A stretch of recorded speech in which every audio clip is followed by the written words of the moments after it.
Welcome back to Historical Context. Today we continue our series on the Virginia colony during the Restoration. Today's episode starts us in 1667, where the Virginia colony is being economically crushed by a combination of restrictive English trade policies, mainly the Navigation Acts and the Staple Act, along with a war with the Dutch, the Second Anglo-Dutch War.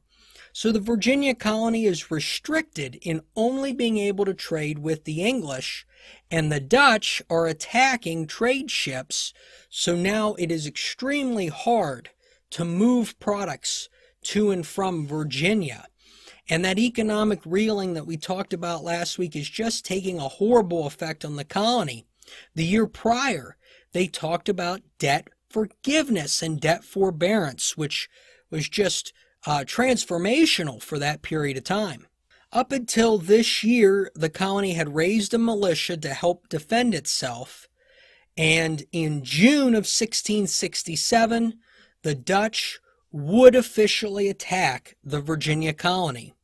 Thomas Ludwell, who wrote a description of the colony earlier in the year, wrote about the attack. Now, Ludwell's writing is in a version of Old English, and it is very, very hard to pull that writing apart. So instead of giving direct quotes in Old English, I'm going to try to paraphrase what Ludwell said, and we're probably going to limit some exhibits from his writing.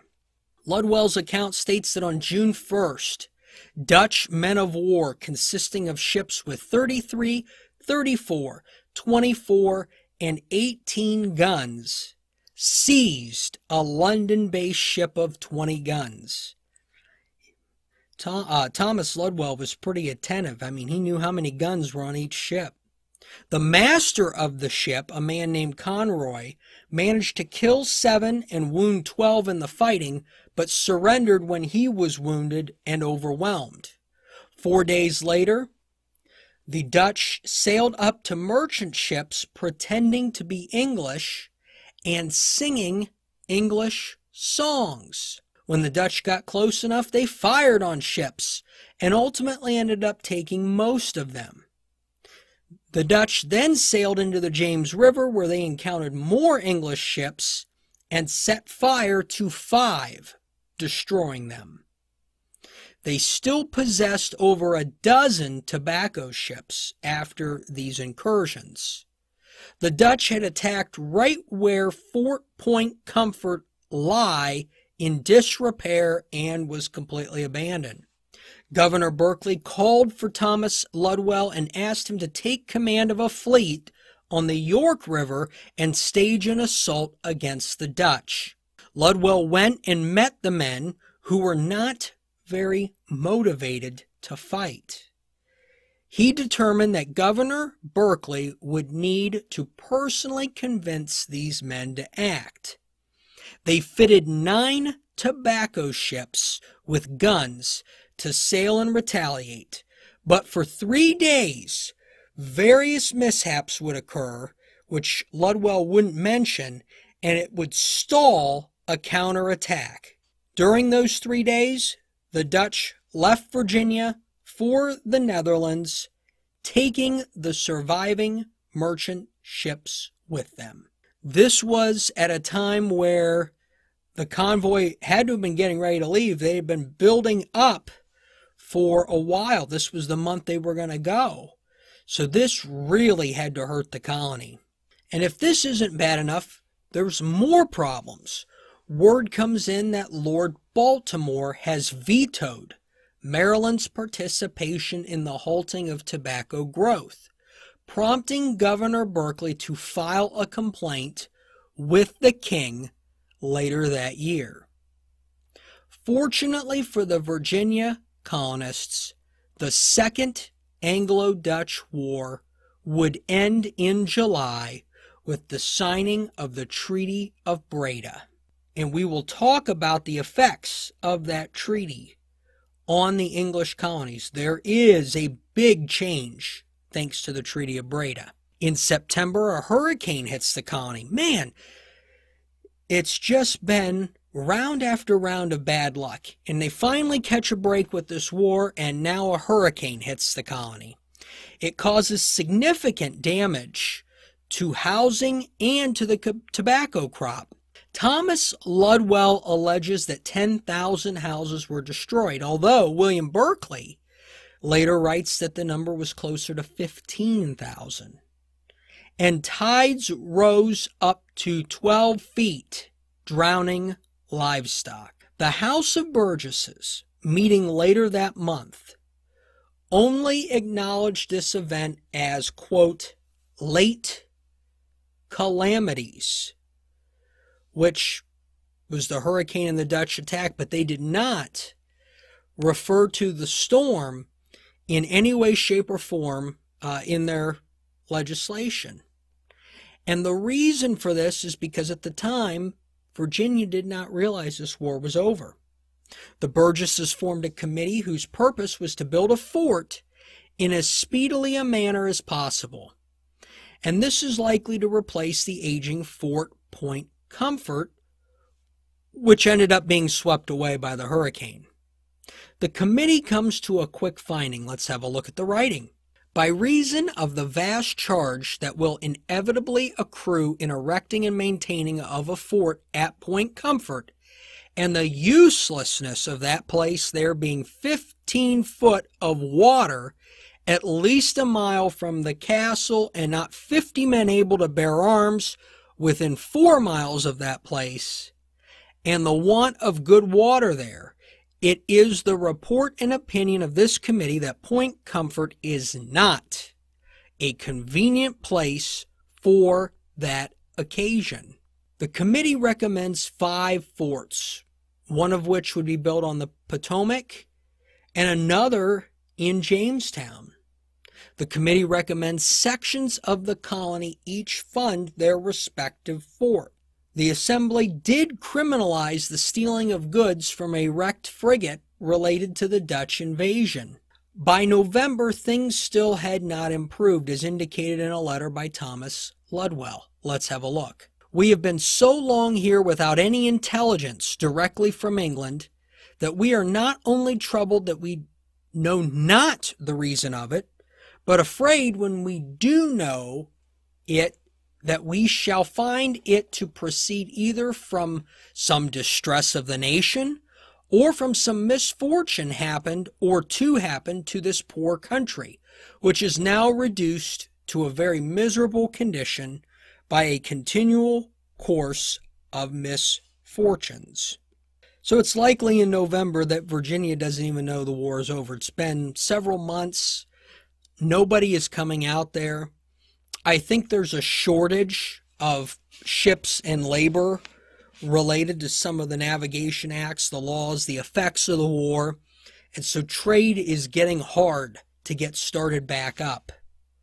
The writings of 1668 are scarce. And they're probably scarce, quite frankly, because people are rebuilding their houses. They're trying to get back on their feet. But in July of that year, Thomas Ludwell writes that the 5 forts are completed. They got them built. But they need 40 guns for the forts. They don't have any. No guns. And he believes that tobacco planting should be halted for the following year. In September, the Grand Assembly convened. At this meeting, the Assembly approved Jamestown converting the country brick house to a prison due to the number of felons that are transported there from other parts of the colony. So essentially a state prison being started in Jamestown. The Assembly concluded that tobacco originating from other English colonies had a bigger influence on price than any intervention they could do. So they could try everything, but these other colonies sending tobacco is going to be the difference maker. The Assembly therefore asked England if they would accept a fixed rate price for tobacco. Keep in mind that Virginia is still predominantly using tobacco as currency, so a stronger price, theoretically, would give colonists more purchasing power over foreign goods. Weak tobacco makes purchasing power worse and just makes the overall economy in Virginia miserable, and that's what we're seeing here. The Assembly asks England to help them address the issue of outstanding debts. This is a big problem. It's kind of like the housing bubble in 2008. Prices collapse, but the amount of debt owed is still there. And if you owe 3 times more than something that has a value, or frankly may have a value of nothing, tobacco may be gone, it is not a motivating factor to pay that debt back. And so the debt problem continues. And the Assembly estimates that 1/3 of the colony's debts are from deceased individuals whose estates were ignoring their obligations. The debt situation was becoming a problem in England as well, as the Privy Council was getting complaints from merchants. And the Privy Council responded by asking Governor Berkeley to solve the problem. So what does Berkeley do? In 1669, he decides to command an expedition of 200 men to seek mines of silver and gold. In his letters back to England, Berkeley states that he is trying to find where the Spaniards found gold. And it struck me as so astonishing, because that's how we started this podcast. It would have been 175 years prior when Columbus came to the New World, and the thought of gold being there is what brought all these people in. And now Berkeley, who knows some history, because we've talked about this, the Spanish were in Virginia. He knows some history. He decides to go out and look for mines of silver and gold, which I think just shows how desperate he's becoming to try to find a way to get the economy in Virginia back up and running again. And Berkeley came up empty, didn't find anything.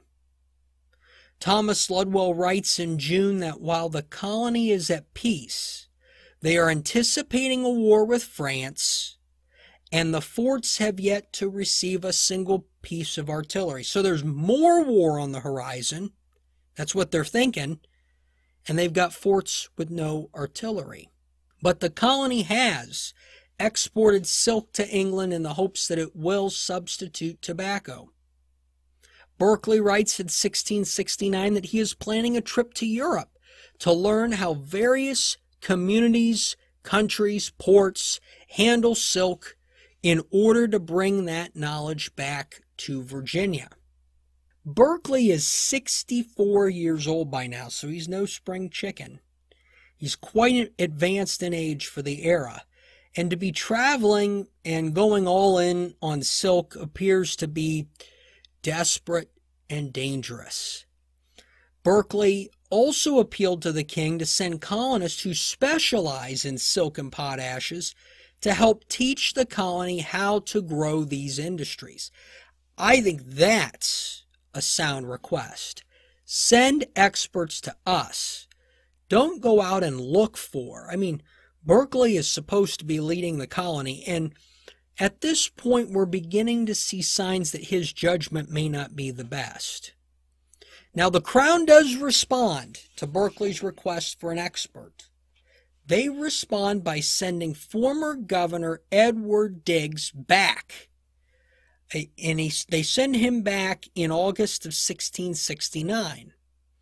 But not to assist in the economic transition. They don't want him back there for his mulberry trees and silk and all that stuff.